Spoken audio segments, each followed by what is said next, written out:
மக்களே, மாணவ நண்பர்களே, அனைவருக்கும் வணக்கம். நான் உங்கள் பொன்வேல் பாண்டியன், நடப்பு நிகழ்வுகள் ஆசிரியர். இன்றைய தினத்தில் நம்ம பார்க்க போகிறது பிப்ரவரி மாதம் 7ஆம் தேதிக்குரிய தினசரி நடப்பு நிகழ்வுகளின் ஒரு சூப்பரான தொகுப்பு. சரிங்களா? சமீப காலங்களில் டிஎன்பிஎஸோட போட்டித் தேர்வுகளையும் சரி, பிற முக்கியமான போட்டித் தேர்வுகள் எஸ்ஐ, பிசி, எஸ்எஸ்சி, ஆர்ஆர்பி எந்த எக்ஸாம் இருந்தாலும் சரி, அத்தனை போட்டித் தேர்வுகளுக்கும் ஏற்ற மாதிரி ஒரு சிறப்பான நடப்பு செய்தியில் என்னால் முடிஞ்ச அளவுக்கு சிறப்பான முறையில் தொகுத்து வழங்கிட்டு இருக்கேன். ஓகேவா? மக்களை பயன்படுத்திக்கோங்க.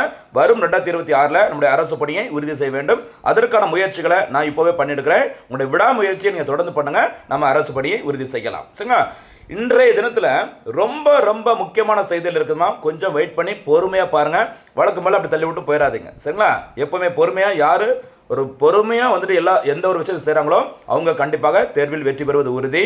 கொஞ்சம் பாருங்க. இன்றைய தினத்தில் அவ்வளோ முக்கியமான விஷயங்கள் இருக்குது. ஃபர்ஸ்ட் ஸ்டார்டிங் நம்ம பார்க்க போகிறது வழக்கம் போல தலைப்பு செய்திகள் பிப்ரவரி 7ஆம் தேதிக்குரியது. ஓகேவா? ஃபர்ஸ்ட் பாருங்கம்மா, அண்டர் 19 உலகக்கோப்பை கிரிக்கெட் போட்டி. சரியா? 19 வயதிற்குட்பட்ட கிரிக்கெட் போட்டி. அதில் இந்திய அணி சாம்பியன் பட்டத்தை வின் பண்ணி அசத்திருக்கிறாங்க. என்ன முக்கியமான பின்னணி அப்படிங்கிற பார்க்கலாம். அதே மாதிரி இந்திய ரிசர்வ் வங்கியோட எம்பிசி கூட்டம் சமீபத்தில் மும்பையில் நடைபெற்றது. இந்த கூட்டத்தில் என்னென்ன முக்கிய முடிவுகள் RBI reserve bank of India பண்ணியிருக்கிறாங்க, வட்டி விதங்கள் என்ன மாற்றம் அப்படின்னு சொல்லி பார்க்க போகிறோம். அதுக்கப்புறம் பாதுகாப்பு துறையுடன் தொடர்புடைய முக்கியமான ஒரு செய்தி, அக்னி 3 ஏவுகணை சூப்பராக ஒரு சோதனை ஓகேவா நடத்தப்பட்டு வெற்றிகரமாக நடத்தப்பட்டுள்ளது. அந்த அக்னி வரிசையில் இருக்கிற பிற ஏவுகணைகள் என்ன, எத்தனை கிலோமீட்டர் அதோட இலக்கை தாக்கி அளிக்கும், அதை நம்ம பார்க்க போகிறோம். அதே மாதிரி கன்னிமரா பொது நூலக வளாகத்தில் கார்ல் மார்க்ஸ் அவர்களின் சிலை, இந்த கன்னிமர நூலகம் எப்போது அடிக்கல் நாட்டப்பட்டு யாரால் திறக்கப்பட்டது, அந்த செய்தியும் பார்க்க போகிறோம். அதே மாதிரி தமிழகத்தின் முதல் கடல் ஆமை பாதுகாப்பு மையம் எங்கு எந்த உலக நிறுவனத்தின் நிதி உதவியுடன் தொடங்கப்பட்டுள்ளது. இப்படி நிறைய விஷயங்கள் இருக்குமா. இது மட்டும் இல்லை, எக்ஸ்ட்ரா தொடர்புடைய செய்திகள் நிறைய சொல்லிட்டு இருக்கிறேன். மக்களை பயன்படுத்திக்கோங்க. சரிங்களா? இனிமே விரிவான செய்திகளை பார்க்கலாமா? ஓகே, இதையும் சேர்த்து சொல்லிடலாம். டிஎன் ஷோர் திட்டம் அதை நம்ம பார்க்க போகிறோம். சரிங்களா? அடுத்து தமிழ்நாடு அரசின் நகர்ப்புற பசுமையாக்கல் கொள்கை 2026 ஓகேவா, அது என்ன சிறப்புன்னு சொல்லி பார்க்க போகிறோம். அதுக்கப்புறம் முக்கியமானது தமிழ்நாடு அரசின் கலைஞர் நினைவு கலைத்துறை வித்தகர் விருது எதற்கு யாருக்கு வழங்கப்பட்டுள்ளது, அதையும் பார்த்துட்டு இறுதியாக சூப்பர் 6 கேள்வி. எவ்வளோ விஷயங்கள் இருக்குன்னு சொல்லி பாருங்கம்மா. நிறைய பேர் தலைப்பு செய்தி பார்த்துட்டு ஓகே எவ்வளோ தானே எனக்கு தெரியும் நினைச்சிட்டு போடுவீங்க. ஆனால் டிஎன்பிஎஸ்சி சேட்டை பிடிச்சவங்க டெப்த்தாக கொஸ்டின்ஸ் கேட்பாங்க, எவ்வளோக்குள்ள புரிஞ்சிருக்கீங்க அப்படின்னு சொல்லிட்டு. அதனால் பொறுமையாக பாருங்கள். வீடியோஸ் வந்து ஒரு 1/4 மணி நேரம் 20 நிமிஷம் இருக்கலாம். ஆனால் அதுக்கு போடுற எஃபோர்ட்டு எனக்கு எத்தனை மணி நேரம் போகுதுன்னு எனக்கே தெரியல. அவ்வளோ டைம் போயிட்டு இருக்குது. தயவுசெய்து பயன்படுத்திக்கும். சரியாம்மா? இனிமேல் விரிவாக பார்க்கலாம். ஃபஸ்ட்டு ஒரு சூப்பரான ஒரு விளையாட்டு செய்தி. அண்டர் 19 வயதிற்கு உட்பட்டோருக்கான உலகக்கோப்பை கிரிக்கெட் போட்டி. சரியா? ஒன் டே இன்டர்நேஷனல் சொல்லுவாங்களே, 50 ஓவர்களை கொண்ட அந்த கிரிக்கெட் போட்டியாக தான் இந்த உலகக்கோப்பை கிரிக்கெட் போட்டி நடைபெற்றது. இந்த போட்டி நடைபெற்ற இடம் எங்கன்னு பார்த்தீங்கன்னா ஜிம்பாப்வே மற்றும் நமீபியா நாட்டில் நடைபெற்றது. இதில் இறுதிப் போட்டிக்கு முன்னேறிய அணிகள் நம்முடைய இந்தியாவும் இங்கிலாந்து அணியும். சரியா? இந்த இறுதிப் போட்டி நடைபெற்ற இடம் ஜிம்பாப்வே நாட்டின் ஹராரே. சரியா? ஹராரே ஸ்போர்ட்ஸ் கிளப்ல இந்த போட்டி நடைபெற்றது. ஓகேவா? இந்த போட்டியில் இங்கிலாந்து அணியை வீழ்த்தி இந்திய கிரிக்கெட் அணி சரியா 6வது முறையாக ஒரு சாதனை பார்த்துக்கோங்க. 6வது முறையாக இந்த ஒன் டே வேர்ல்டு கப்ல அண்டர் 19 வேர்ல்டு கப்ல அதிக முறை, அதாவது 6 முறை சாம்பியன் பட்டத்தை வென்ற ஒரே அணி நம்முடைய இந்திய அணி தான். ஓகேவா? 6வது முறையாக சாம்பியன் பட்டத்தை வென்றுள்ளது. எந்த டீமை வீழ்த்திருக்கிறாங்க ஃபைனல்ல? இங்கிலாந்து. ஓகேவா?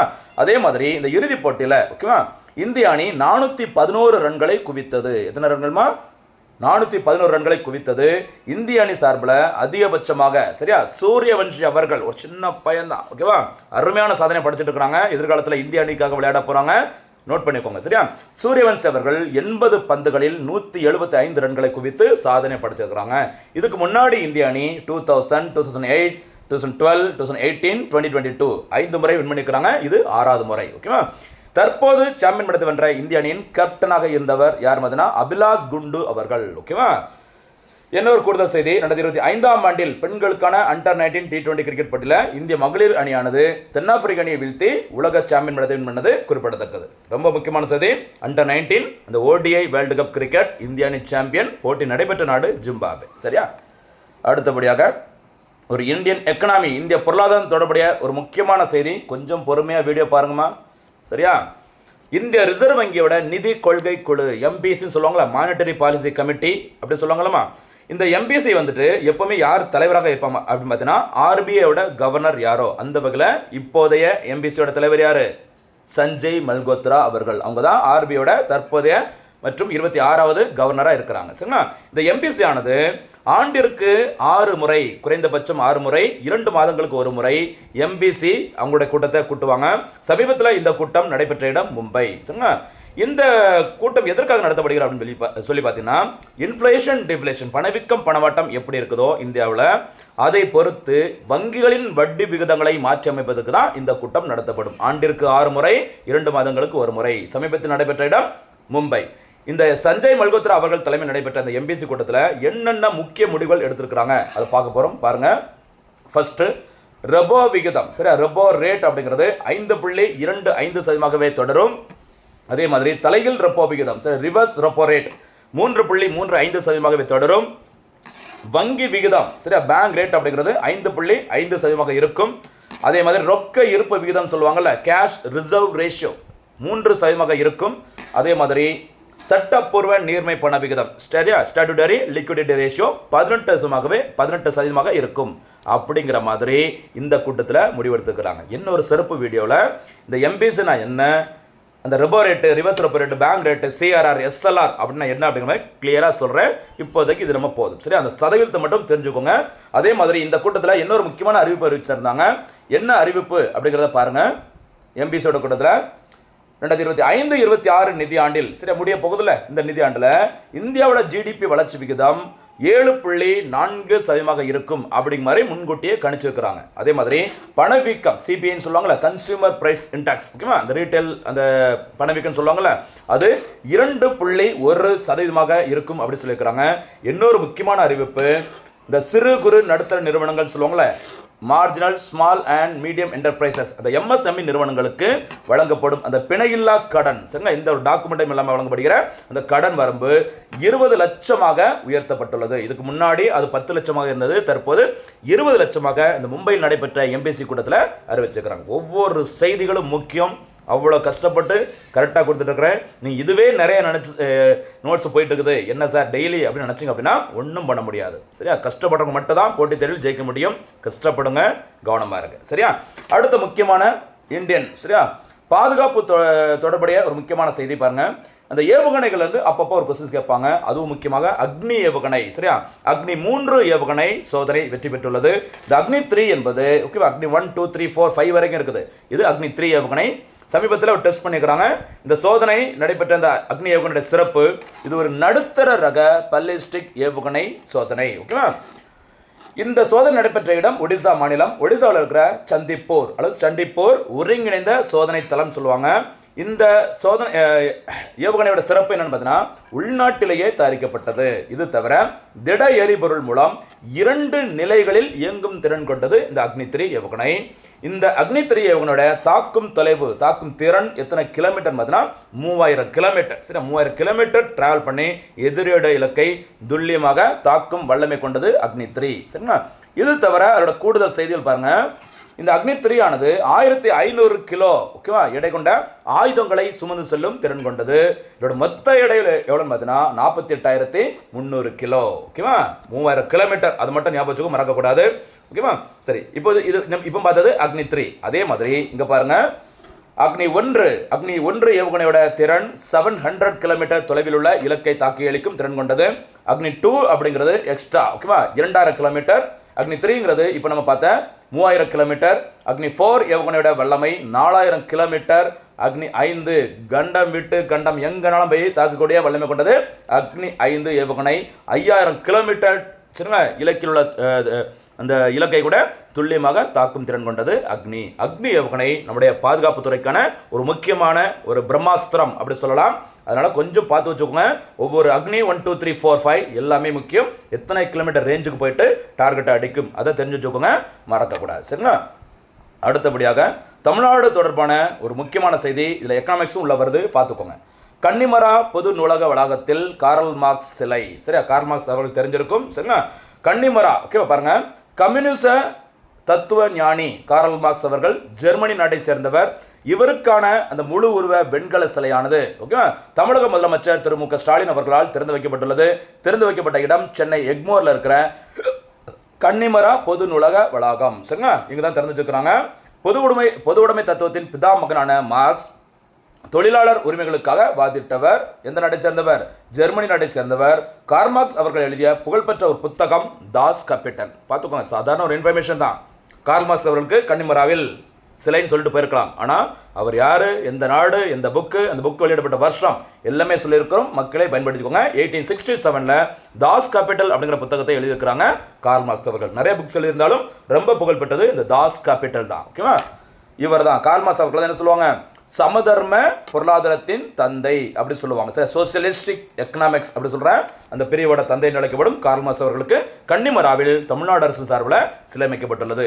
அதனால கன்னிமரா நூலகத்தை பற்றியும் கேட்கலாம், கார்ல் மார்க்ஸ் அவர்களை பற்றியும் கேட்கலாம். ரொம்ப முக்கியமானது எல்லா போட்டித் தேர்வுகளுக்கும். அடுத்தபடியாக கன்னிமரா நூலகம் பாருங்க. இந்த கன்னிமரா நூலகம் பொது நூலகம் அமைந்துள்ள இடம் சென்னை எக்மோர். சரியா? திறக்கப்பட்ட நாள் டிசம்பர் 5, 1896. சரியா? எக்ஸ்ட்ரா வந்திருக்கு. 1896 தான் இந்த நூலகம் திறக்கப்பட்டது. ஓகேவா?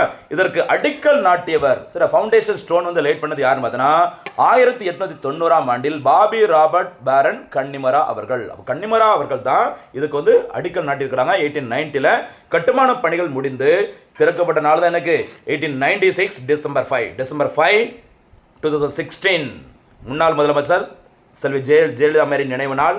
இன்டர்நேஷனல் சாயில் ஹெல்த் டே, அதையும் மறந்துடக்கூடாது. அன்றைய டேட்டில் தான் கன்னிமரா பொது நூலகம் திறக்கப்பட்டுள்ளது. இதை திறந்து வைத்தவர் அப்போதைய சென்னை மாகாண கவர்னராக இருந்த திரு சர் ஆர்தர் எலிஃபண்ட் ஹேவ்லாக். ஓகேவா? அவர் திறந்து வச்சிருந்தாலும் இதுக்கு அடிக்கல் நாட்டிய கன்னிமரா அவர்களின் பேர் தான் இந்த நூலகத்திற்கு சூட்டினாரு. யாருமா? எலிபன் ஹேவ்லாக் அவர்கள். ரொம்ப முக்கியமானது. கன்னிமரா பொது நூலகம் திறக்கப்பட்ட வருஷம் 1896. அமைந்துள்ள இடம் சென்னை எக்மோர். அங்குதான் கார்ல் மார்க்ஸ் அவர்களுக்கு சிலை திறக்கப்பட்டுள்ளது. அடுத்த ரொம்ப ரொம்ப முக்கியமான ஒரு செய்தி ஒன்று பாருங்க. அவ்வளோ அருமையான செய்தி இன்னைக்கு கிடைச்சிருக்குது. பொறுமையாக பாருங்க, வெற்றி பெறுவது உறுதி. தமிழகத்தின் முதல் கடல் ஆமை பாதுகாப்பு மையம். சரியா? இந்த ஆலிவ் ரிட்லின்னு சொல்ற அந்த கடல் ஆமை பாதுகாப்பதற்கு தான் இந்த மையம் திறக்கப்பட்டுள்ளது. சரிங்களா? திறக்கல, அந்த மையத்தை உருவாக்குவதற்காக அடிக்கல் நாட்டப்பட்டுள்ளது. சரிங்களா? பாருங்க, தமிழகத்தின் முதல் கடல் ஆமை பாதுகாப்பு மையம் அமைக்கப்பட உள்ள இடம் கிண்டி. சென்னை கிண்டி. இதற்கு அடிக்கல் நாட்டியவர் தற்போதைய முதலமைச்சர் MK ஸ்டாலின் அவர்கள். இதற்கு நிதி உதவி வழங்கும் அமைப்பு. முக்கியமான பாயிண்ட் நோட் பண்ணிக்கோங்க, இம்பார்ட்டன்ட் மார்க் எத்தனை நாள் போட்டுக்கோங்க. சரி, ஃபண்டட் பை வேர்ல்டு பேங்க், உலக வங்கி தான் இதுக்கு நிதி உதவி கொடுக்குறாங்க. இந்த ஜிகான் நிறுவனம், IMF அமைப்பு, உலக வங்கி, இந்த 3 நிறுவனங்களை பற்றி அடிக்கடி போட்டித் தேர்வில் கேட்பாங்க. எந்த திட்டத்திற்கு யாரு நிதி உதவி கொடுத்தாங்க அப்படின்னு சொல்லிட்டு. சரியா? இந்த சென்னை மெட்ரோலேருந்து, மதுரை தோப்பூர் மருத்துவமனையிலேருந்து, சரியா, இங்கே இருக்கிற இப்போ நம்ம கடல் ஆமை பாதுகாப்பு மையத்திலிருந்து யாருக்கு நிதி கொடுக்குறாங்க அப்படிங்கிறத கொஞ்சம் பார்த்துக்கோங்க. தமிழ்நாட்டின் முதல் கடல் ஆமை பாதுகாப்பு மையம் சென்னை கிண்டியில் அமைக்க போகிறாங்க. அதுக்கு நிதி உதவி வழங்குவது அமெரிக்காவின் வாஷிங்டனை தலைமையிடமாக கொண்ட உலக வங்கி. சரிங்களா?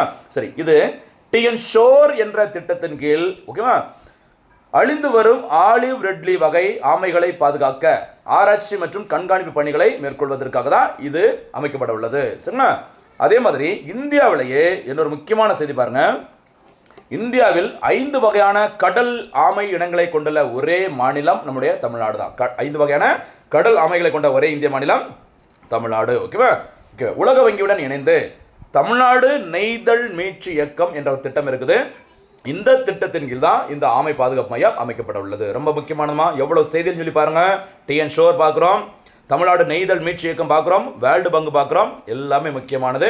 ஒவ்வொரு டேட்டாவும் கலெக்ட் பண்ணி கொடுத்துருக்கிறேன், பயன்படுத்திக்கோங்க. சரிங்களா? சரி, இப்போ கொஞ்சம் முன்னாடி பார்த்தேன் அந்த TN ஷோர் அப்படின்னா என்னன்னு சொல்லி பார்க்கலாமா? TN ஷோர் அதோட விரிவாக்கம் பார்த்துக்கோங்க. Tamil Nadu சஸ்டைனபிளி harnessing ocean resources and blue economy. Tamil என்ன சொல்றாங்க? தமிழ்நாடு நிலையான கடல் வளங்கள் மற்றும் நீல பொருளாதாரம். இதுதான் ஷார்ட்டா TN ஷோர் அப்படிங்கிற திட்டம். இந்த திட்டம் அறிவிக்கப்பட்டது 2024-25 தமிழ்நாடு அரசின் பட்ஜெட்ல தான் அறிவிக்கப்பட்டது. ஓகேவா? இதற்கு ஒதுக்கப்பட்ட தொகை 1675 கோடி ரூபாய். யாருடைய நிதி உதவியில? உலக வங்கி நிதி உதவியுடன் தான் இந்த திட்டத்தை அறிவிச்சிருக்கிறாங்க. இந்த திட்டமானது TN ஷோர் என்கிற திட்டமானது ஒரு கடலோர மீட்பு திட்டமாகும். கடலோரங்களை பாதுகாக்க வேண்டும். இதன் மூலம் என்ன செய்வாங்க அப்படின்னு சொல்லி பார்த்தீங்கன்னா, சதுப்பு நிலங்களை மீட்டெடுத்தல், பவளப்பாறைகள், கடல் புற்கள் பாதுகாப்பு, கடலோர அரிப்பை தடுத்தல், மீனவர் வாழ்வாதாரத்தை மேம்படுத்துதல். இப்படி எல்லா விஷயங்களையும் மைண்ட்ல வச்சுக்கிட்டு தான் என்ன திட்டம் தொடங்கி இருக்கிறாங்க? TN sure. எப்போ அறிவிச்சிருக்கிறாங்கன்னா 2024-2025 தமிழ்நாடு பட்ஜெட்ல அறிவிச்சிருக்கிறாங்க. மறக்காதீங்க, ஃபண்டட் பை யாருமா? உலக வங்கி. அடுத்த செய்தி போலாமா?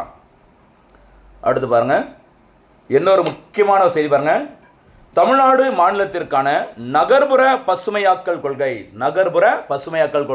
2026 இந்த கொள்கையை வெளியிட்டவர் தமிழக முதலமைச்சர் M.K. ஸ்டாலின் அவர்கள். இந்த பாலிசி வெளியிடப்பட்ட டேட் எழுதிக்கோங்க, February 6, 2026. ஓகேவா? நோக்கம், இதோட முக்கியமான நோக்கம் என்னன்னு சொல்லி பாருங்க. இந்த பாலிசியோட முக்கியமான நோக்கம் காலநிலை காலநிலை தாங்கும் திறன் கொண்ட மற்றும் வாழ்வதற்கு உகந்த நிலையான நகரங்களாக உருவாக்க வேண்டும். சரி, சிட்டினா சும்மா இருக்கக்கூடாது, காலநிலை தாங்கும் திறன் கொண்டதாக இருக்க வேண்டும். இந்த நகரம் அங்கு வாழ்வதற்கு உகந்த ஒரு நிலையான நகரமாக இருக்க வேண்டும். அதுக்கு தான் இந்த பாலிசி வெளியிட்டுக்கிறாங்க. ஞாபகம் வச்சுக்கோங்க, ரொம்ப ரொம்ப முக்கியமான ஃபியூச்சர்ல மெயின்ஸுக்குலாம் ரொம்ப ரொம்ப யூஸ்ஃபுல்லாக இருக்கும். இது மாநிலம் முழுவதும் நகர்ப்புற திட்டமிடல் மற்றும் வளர்ச்சியில் மரங்கள், நகர்ப்புற காடுகள் ஆகியவற்றை ஒருங்கிணைப்பதற்கான விரிவான மற்றும் முன்னோடி கட்டமைப்பை வழங்கும். நகர்ப்புறங்களை சூப்பரா சுற்றுச்சூழலுக்கு உகந்த மாதிரி இருக்கணும். அதுக்கு தான் இந்த பாலிசி வெளியிட்டுக்கிறாங்க. வருஷத்தை மறந்துடக்கூடாது. எப்போ? 2026. அடுத்தபடியாக இன்னொரு ரொம்ப ரொம்ப முக்கியமான ஒரு விருது, தமிழ்நாடு அரசோட விருது பார்த்துக்கோங்க. கலைஞர் நினைவு கலை வித்தகர் விருது. ஓகேவா? அதாவது தமிழ்நாடு சினிமா துறையில் சிறந்து விளங்கும் அந்த நபர்களுக்கு வாழ்நாள் சாதனையாளர் விருது வழங்கப்படுகிறது. லைஃப் டைம் அச்சீவ்மெண்ட் அவார்டு அப்படிங்கிற மாதிரி சினி ஃபீல்டுக்காக கொடுக்குறாங்க தமிழ்நாடு அரசு. யாருக்கு அது? இந்த விருது யார் பேரில் வழங்கப்படுகிறது? கலைஞர், முன்னாள் முதலமைச்சர் கலைஞர் மு. கருணாநிதி அவர்கள் பேரில் தான் கலைஞர் நினைவு கலை வித்தகர் விருது, ஓகேவா, அப்படிங்கிற பேர் கொடுத்துருக்குறாங்க. சரிங்களா? இந்த விருது யாருக்கெல்லாம் அறிவிக்கப்பட்டுள்ளது அப்படின்னு சொல்லி பாருங்க. 2022ஆம் ஆண்டிற்கான இந்த விருதானது எழுத்தாளர் மற்றும் வசனகர்த்தா ஆரூர் தாஸ் அவர்களுக்கு அறிவிக்கப்பட்டுள்ளது. அப்போ முதல் கலைஞர் நினைவு கலை வித்தகர் விருது யாருக்கு அறிவிக்கப்பட்டுள்ளது? ஆரூர் தாஸ். 2023ஆம் ஆண்டிற்கான விருது 2 நபர்களுக்கு அறிவிக்கப்பட்டது. கவிஞர் மு. மேத்தா அவர்களுக்கும் பின்னணி பாடகி பி. சுசிலா அவர்களுக்கும் அறிவிக்கப்பட்டுள்ளது. 2024ஆம் ஆண்டிற்கான இந்த விருது பழம்பெரும் நடிகை M.N. ராஜம் அவர்களுக்கும் 2025ஆம் ஆண்டிற்கான லேட்டஸ்ட் இந்த அவார்டு பார்த்தீங்கன்னா திரைப்பட இயக்குனர், புகழ்பெற்ற ஒரு இயக்குனர் S.B. முத்துராமன் அவர்களுக்கும் தமிழ்நாடு அரசு இந்த விருதை அறிவிச்சிருக்கிறாங்க. யார் பேர்லமா? கலைஞர் பேர்ல இந்த விருது வழங்கப்படுகிறது. இதற்காக வழங்கப்படும் பரிசு தொகை ரூபாய் 10 லட்சம். சரிங்களா? மறக்காதீங்க, தமிழ்நாடு சினிமா துறையில லைஃப் டைம் அச்சீவ்மெண்ட் அவார்டு அப்படிங்கிறது கலைஞர் அவர்கள் பேர்ல கலைத்துறை வித்தகர் அப்படிங்கிற பேர்ல விருது வழங்கப்படுகிறது. முதலில் இந்த விருதை பெற்றவர் ஆரூர் தாஸ் அவர்கள். சமீபத்தில் 2025ஆம் ஆண்டிற்கான இந்த விருதை வென்றவர் S.P. முத்துராமன் அவர்கள். பரிசு தொகை ரூபாய் 10 லட்சம். சரியாமா? அடுத்தபடியாக இன்றைய தினத்திற்கான சூப்பர் 6 கேள்விகள். முதல் சூப்பர் 6 கேள்வி, 2026ஆம் ஆண்டிற்கான அண்டர் 19 2020 50 ஓவர் ஆடவர் கிரிக்கெட் போட்டியில் எந்த அணி சாம்பியன் பட்டத்தை வென்றது? முதல் சூப்பர் 6 கேள்வி. இரண்டாவது சூப்பர் 6 கேள்வி, கன்னிமரா பொது நூலகம் எப்போது திறக்கப்பட்டது? மூன்றாவது சூப்பர் 6 கேள்வி, முடிஞ்சா அந்த கன்னிமார் நூலகத்தில் யாருடைய சிலை சமீபத்தில் திறக்கப்பட்டது? அதையும் போனஸ் கேள்வியா சொல்லுங்கம்மா. இந்திய ரிசர்வ் வங்கியின் தற்போதைய ஆளுநர் யார்? இது மூன்றாவது சூப்பர் 6 கேள்வி. நான்காவது சூப்பர் 6 கேள்வி, தமிழகத்தின் முதல் கடல் ஆமை பாதுகாப்பு மையம் எங்கு அமைக்கப்பட உள்ளது? அதே மாதிரி TN ஷோர் என்ற திட்டத்திற்கு நிதி வழங்கும் சர்வதேச அமைப்பு எது? இது 5வது சூப்பர் 6 கேள்வி. 6வது மற்றும் சூப்பரான சூப்பர் 6 கேள்வி, 2025ஆம் ஆண்டிற்கான கலைஞர் நினைவு கலை வித்தகர் விருது யாருக்கு அறிவிக்கப்பட்டுள்ளது? மக்களே பொறுமையா பாருங்க, திருப்பி சொல்றேன். அதுல அவ்வளவு கஷ்டப்பட்டு தான் நான் நோட்ஸ் ரெடி பண்ணிட்டு இருக்கிறேன். போட்டித் தேர்வுகளை மைண்ட்ல வச்சுக்கிட்டு சரிங்களா? எந்த எக்ஸாமுக்கும் யூஸ்ஃபுல்லா இருக்கும். ஜிகே, ஓகேவா, கரண்ட் அஃபேர்ஸ் சப்ஜெக்ட் எதுவுமே மிஸ் ஆதலுக்கு அருமையான முறையில் கொடுத்துட்டு இருக்கிறேன். உங்களை ஞாபகப்படுத்துறதுக்கு, மெமரியை ஞாபகப்படுத்துறதுக்கு இந்த சூப்பர் 6 கேள்விகளும் போனஸ் கேள்வியும் நடுவில் கேட்டு எப்படிலாம் முடியுமோ அந்த அளவுக்கு என்கரேஜ் பண்ணியிருக்கிறேன். நீங்கள் என்ன என்கரேஜ் பண்ணணும்? எப்படி? லைக் பண்ணுங்கள், ஷேர் பண்ணுங்கள். கேட்குற கேள்விகளுக்கு அருமையான முறையில் பதில்களை சொல்லி தேர்வில் வெற்றி பெறுங்கள். மீண்டும் சந்திக்கலாம். நன்றி, வணக்கம்.